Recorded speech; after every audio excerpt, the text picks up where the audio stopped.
Pertama, undangan Pak Gubernur, setiap ada undangannya beliau pasti kami datang, kecuali dipanggil Presiden.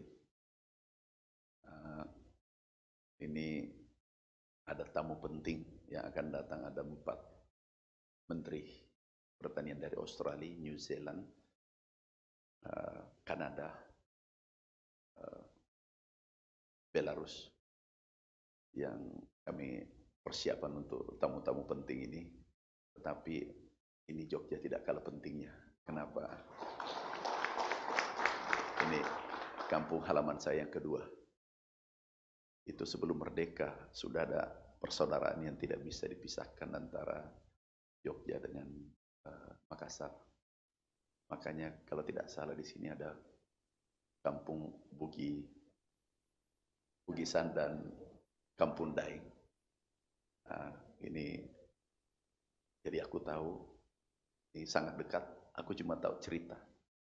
Yang kedua, kita tahu Jogja adalah kota pendidikan. Sebenarnya dulu periode pertama kami yang menggerakkan Republik ini dari Jogja, dari UGM ya. Kalau tidak salah 11 kabinetnya, 11 menterinya. Jadi 30% yang menggerakkan Republik. Kalau presidennya dari UGM juga kan. Nah, jadi Pak Gubernur adalah guru bangsa. Saya sengaja tuh kalau datang cepat diskusi, aku mendengarkan foto-foto beliau, nasihat beliau. Diskusi singkat tadi, dulu ini merah, jelek dengan jelek banget ya, Pak Gubernur. Karena alhamdulillah sudah hijau dengan biru.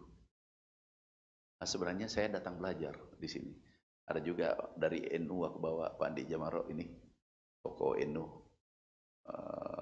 Aku bawa baca-baca doa sepanjang perjalanan. Pak Maskur juga ada. Bapak Ibu sekalian, terima kasih Pak Gubernur. Ini kelihatan tadi pertumbuhan di atas nasional 5,11. Ini tepuk tangan untuk Pak Gubernur dan para bupati. Yang kedua, saya terima kasih juga pangan menjadi leader, pemimpin pertumbuhan 14%. Ya, kalau tidak salah tadi Ibu Ketua Bapeda uraikan 14 ya. Itu di atas nasional.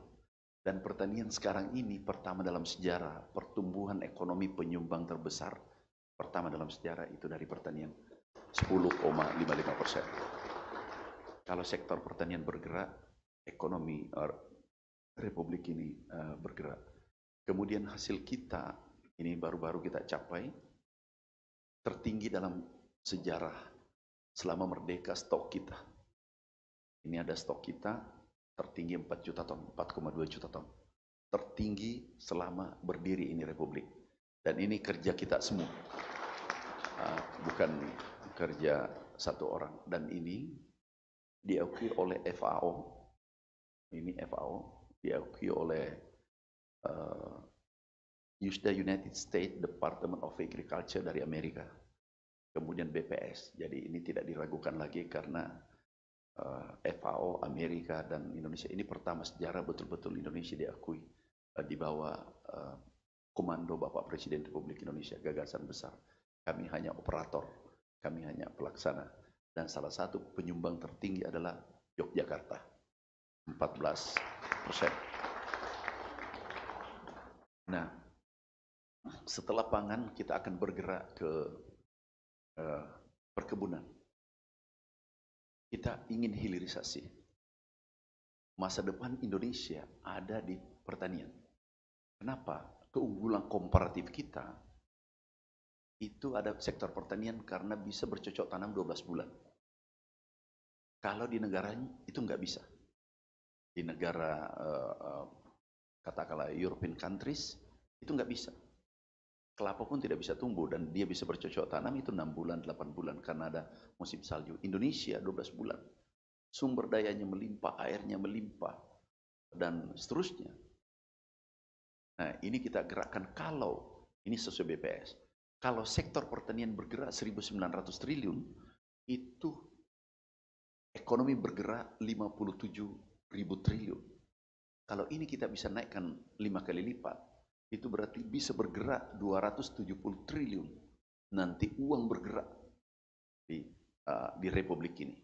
Karena kita di hulu, prosesin, transportasi, kemudian pestisida, sarana produksi, dan seterusnya. Nah, ini kelihatan pertanian tangguh. Kenapa? Di saat COVID-19, itu hanya pertanian yang tumbuh, yang minus. Nah, oleh karena itu, kalau pertanian kita tangguh, insya Allah negara kita aman. Nah, sekarang ini yang menjadi isu yang mengerikan, climate change, itu di tingkat dunia. Sekarang krisis pangan terjadi di belahan dunia, krisis energi, pangan, ini kondisinya hampir 1 miliar penduduk kekurangan gizi. Alhamdulillah Indonesia aman-aman. Kemudian negara ada 58 negara.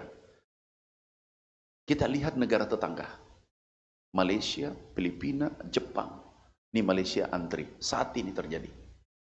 Itu antri. Dan ada yang kita syukuri, Parlemen Malaysia mengakui. Ini statementnya, testimoninya. Ini berebut. Jadi ukuran daripada peristiwa-peristiwa itu, maka presidennya pada satu ketika mengarahkan Menteri Pertanian untuk membuat transformasi pertanian, dan mereka telah mentransform seluruh daripada atas sampai bawah di pertanian. Dan hari ini Indonesia dia telah berjaya mengeluarkan hasil pertanian untuk kegunaan negara dia tanpa perlu mengimport sebanyak 9 jenis. Di Malaysia sudah ada berapa jenis? Agak-agak kita ada ini membuat Indonesia cukup terhormat di mata dunia saat ini. Kenapa? Tidak terasa dengan pangan kita penuhi, kita impor 2 tahun terakhir itu 7 juta ton. Karena kita stop impor dengan jagung katakanlah 8 juta ton, itu 100 triliun. Apa yang terjadi? Negara-negara eksportir, Vietnam, Thailand, kemudian Pakistan, India, ini kesulitan. Dan Indonesia berkontribusi pada dunia sekarang ini. Dulu harga pangan itu $640 per ton. Sekarang $390 per ton.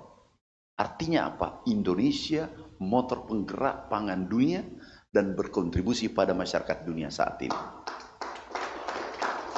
Ini kita lihat terjun bebas. Dan bahkan kami mendampingi Bapak Presiden ke Malaysia, Singapura, ke Rusia, Jordan. Pada saat menerima juga Turki, kami dampingi beliau. Apa yang terjadi? Penawarannya satu, bisa nggak Indonesia mengambil beras sedikit aja? Karena petaninya lagi kesulitan. Karena tidak bisa lagi melempar. Harapannya adalah karena kita pasar terbesar dunia, nomor 4 dunia. Tetapi kita menghentikan, ini arus balik ke negara lain. Satu sisi, negara-negara tetangga, bahkan negara yang sudah maju, itu Jepang, tidak pernah kunjungan ke Indonesia. Ini pertama sejarah Jepang berkunjung ke Indonesia. Apa yang dilakukan Indonesia? Sehingga melakukan revitalisasi, kemudian mentransform pertanian dari tradisional method to modern agriculture. Jadi apa yang dilakukan? Ini datang, Chili juga datang, tidak pernah ke Indonesia selama merdeka. Ini pertama sejarah mereka datang menanyakan apa yang dilakukan Indonesia. Ini Chili, kemudian lusa kami terima 4 negara, negara-negara besar, apa yang kita lakukan. Mereka ajak diskusi, termasuk FAO datang, diskusi. Ini kerja kita, gagasan besar Bapak Presiden, dan kami dengar diskusi tadi dengan Pak Gubernur, luar biasa ide-ide beliau, per triwulan dinilai. Harusnya begitu. Ada lagi profesional tadi, jangan profesional administrasi, tapi harus Bapeda, kinerja dengan Bapeda dengan yang ikut menilai tadi Pak Gubernur. Keuangan. Nah ini kita, tidak ada orang berhasil itu sendirian. Aku, saya, enggak ada itu. Kita, bukan aku, kita. Kalau ada keberhasilan, itu keberhasilan anak bangsa, putra-putri terbaik bangsa. Kemudian kita lihat, ini terobosan yang kita lakukan, kita akan menjadi lumbung pangan dunia ke depan. Ini kita lihat di Merauke, yang dulunya sanksi Tidak mungkin Merauke jadi lumbung pangan. Ini katanya tidak bisa tumbuh. Ini kemudian kita lihat, ini luasnya 1 juta hektar dan terluas di dunia. Kami baru pulang dari Amerika, Arkansas. Kami lihat di sana, dari Brasil, kami lihat. Kita tidak kalah. Kita tidak kalah negara ini, kami di Amerika. Kami turun langsung lihat, tanpa pemerintahnya. Kami lihat, produksinya cuma 5 ton, 6 ton. Kami ke China. Kemudian berikutnya kami ketemu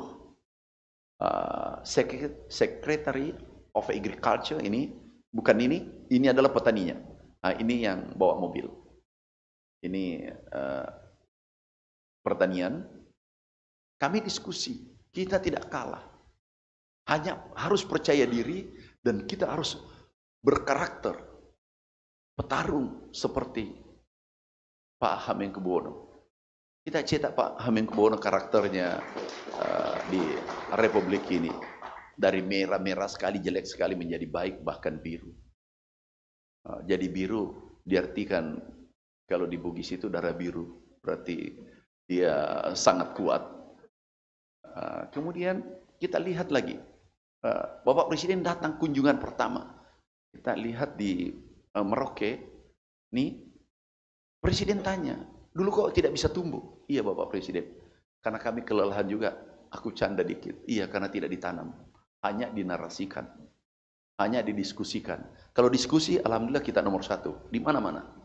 Diskusi, dan nomor 1 semua. Nggak pernah mau nomor 2. Narasi tanpa tindakan itu 0. Nggak mungkin. Dan itu tindakan harus persisten. Kalau tidak persisten, tidak mungkin. Nah ini alhamdulillah selesai. Kita ke Kalimantan Tengah. Airnya melimpah, dibangun sejak Orde Baru. Tetapi diskusinya lumayan alot. Sudah 50 tahun kayaknya diskusi. Ini irigasinya bagus, sawahnya tidak ada. Inilah hebatnya kita. Yang penting jadi. Bahkan ada slogan, biarkan hancur, yang penting sesuai prosedur. Jadi prosedur yang kita panen. Jadi padinya nggak jadi, nggak bisa. Nih, kami naik motor keliling. Kami bongkar. Langsung kami lapor Bapak Presiden, izin Bapak Presiden, kami mau bongkar itu dan harus jadi, tidak boleh tidak. Ini kemauan keras, sekarang sudah jadi. Itu airnya melimpah dari Allah. Tapi lucu, petani kita biasanya sebagian, bukan dari Jogja, di negara lain mungkin. Berdoa kalau hujan, dia ambil selimut, tidur. Begitu kering kerontang, baru keluar. Nggak ada hujan ya, baru cari air. Kira-kira apa malaikat tidak marah melihat orang-orang begini? Tapi di sini ini sudah jadi. Ini ada 200.000. Ini rancangan kita 1 juta hektar. Ini sudah jadi. Dulu apa masalahnya? Pendekatannya tidak holistik. Hulu hilir harus menggunakan teknologi tinggi. Diberitahu, ini tidak mungkin kirim orang jutaan. Saya katakan itu dulu, sekarang digital. Jadi semua menggunakan teknologi tinggi. Nah ini dipakai Bapak Presiden, kita pakai drone. Nih, transformasi pertanian tradisional menuju modern, dan seluruh klaster yang kita bangun sejajar dengan Amerika dan China. Kami sejajarkan teknologinya. Anak-anak muda turun, ada 27.000 orang. Ini kita lihat drone dipakai, dan ada alatnya, itu autonomous. Ini Bapak Presiden, kaget beliau, dulu tanam 25 orang 1 hektar per hari. Sekarang ini 25 hektar 1 orang 1 hari. Itulah kecepatan teknologi. Nah ini Bapak Presiden gunakan. Ini nanam 1 hari 25 hektar. Ini drone diterbangkan. Bapak Presiden tanya, kita bisa buat, Pak, ini produk kita semua. Ini kemudian alat tanam, alat panen nih, alat tanam nih. Ini enggak ada operatornya. Kita bisa lihat nih, jalan sendiri.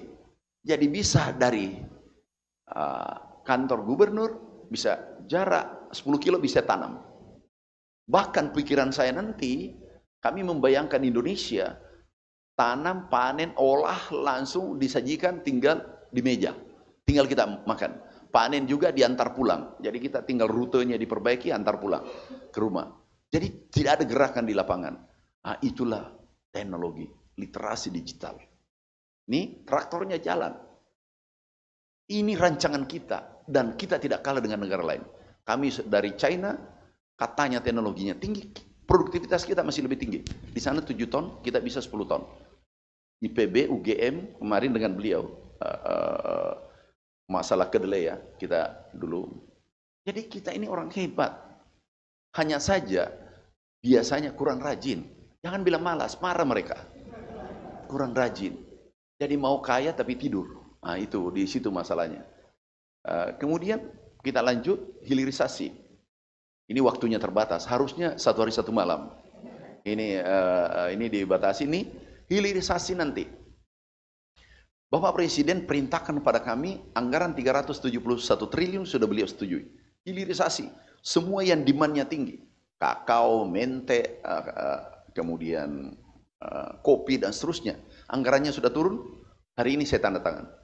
Turun anggarannya 8 triliun, total 40 triliun. Tadi di atas pesawat, kami koreksi. Hari ini, alhamdulillah ada anggaran pertanian 40 triliun. Dan pasti, Pak Gubernur Jogja aku perhatikan. Tanpa proposal pun aku kirim. Kenapa? Ada hubungan emosional. Saya selalu, nenek dulu ceritakan Jogja.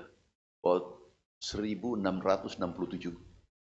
Itu sebelum merdeka diceritakan. Di sini ada kota Daeng, macam-macam lah, kota Bugis. Nah kemudian, Bapak Ibu sekalian kita lanjut, hilirisasi. Kalau kita hilirisasi, kelapa saja, kita ekspor 20 triliun. Ini kelapa, kalau kita hilirisasi, itu hasilnya 10.000 kali lipat. 10.000%. 100 kali lipat. Nah kalau sekarang ini ekspor kita nilainya 20 triliun untuk kelapa, kali 100, itu 2.000 triliun. Kalau seluruh komoditas ekspor kita yang kita kirim ke luar negeri, itu kita hilirisasi, katakanlah 20.000 atau 50.000 triliun, dolar bisa $1 1.000 ke depan. Tapi ini harus dikerjakan dari sekarang. Dan saya tertarik diskusi tadi dengan Pak Gubernur. Yang paling sulit di Republik ini adalah merubah mindset. Itu yang paling berat. Bukan tanam itu kecil. Tapi merubah mental yang Pak Gubernur sampaikan tadi, 89 Pak Gubernur ya, 2000. Dulu jelek banget, Bapak mulai. Itu merubah mindset merah menjadi biru, itu tidak gampang. Bayangkan 20 tahun. Butuh waktu. Merubah karakter, paling sulit daripada cocok tanam. Cocok tanam gampang.